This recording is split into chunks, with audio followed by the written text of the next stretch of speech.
السلام علیکم۔ ایک چگل خور کا واقعہ۔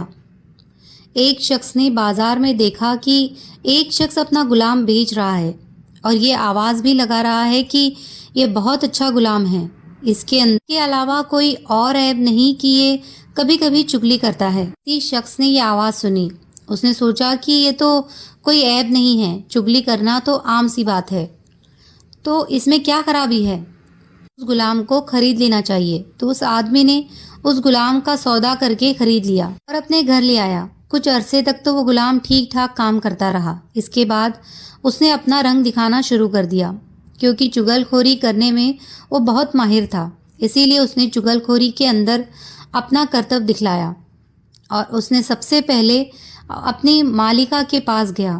اسے جا کر کہا کہ شوہر جو میرے آقا ہے وہ کوئی اور عورتوں سے تعلق رکھتے ہیں اور اس کے پاس آتے جاتے بھی ہے، بہت جلد وہ آپ کو چھوڑ کر اس سے شادی کر لیں گے اور میں آپ کی بھلائی کے لیے ہی بتا رہا ہوں، یہ بات کسی اور کو مت بتانا۔ یہ بات سن کر اس کی بیوی بہت گھبرائی اور پریشان ہو گئی۔ پھر غلام نے ہی اس کی پریشانی کا علاج بتایا اور اس سے کہا کہ میرے پاس ایک ترکیب ہے، کہو تو میں آپ کو بتا دوں اور تم اس ترکیب پر عمل کر لو۔ تو مالکہ نے کہا ٹھیک ہے بتاؤ۔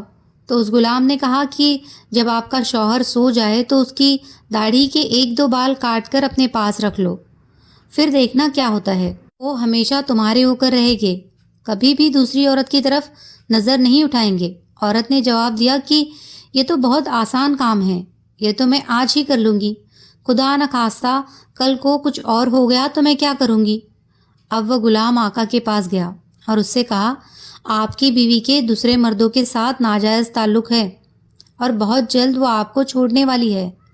اس نے یہ فیصلہ کر لیا ہے کہ وہ آپ کو آج رات اس طرح سے ذبح کرنے والی ہے۔ اگر آپ کو میری بات پر یقین نہیں ہے تو آپ جھوٹ موٹ سو کر دیکھنا، اور اگر آپ کا گلا نہ کٹ جائے تو مجھے بتانا۔ کا مالک جا کر جھوٹ موٹ کا سو گیا۔ ادھر بیوی اس انتظار میں تھی کہ کب اس کی آنکھ لگے تو میں اپنا کام شروع کروں۔ اب ڈر سے اسے نیند کہاں آئے، بس جھوٹ موٹ کا خراٹے لینے لگا۔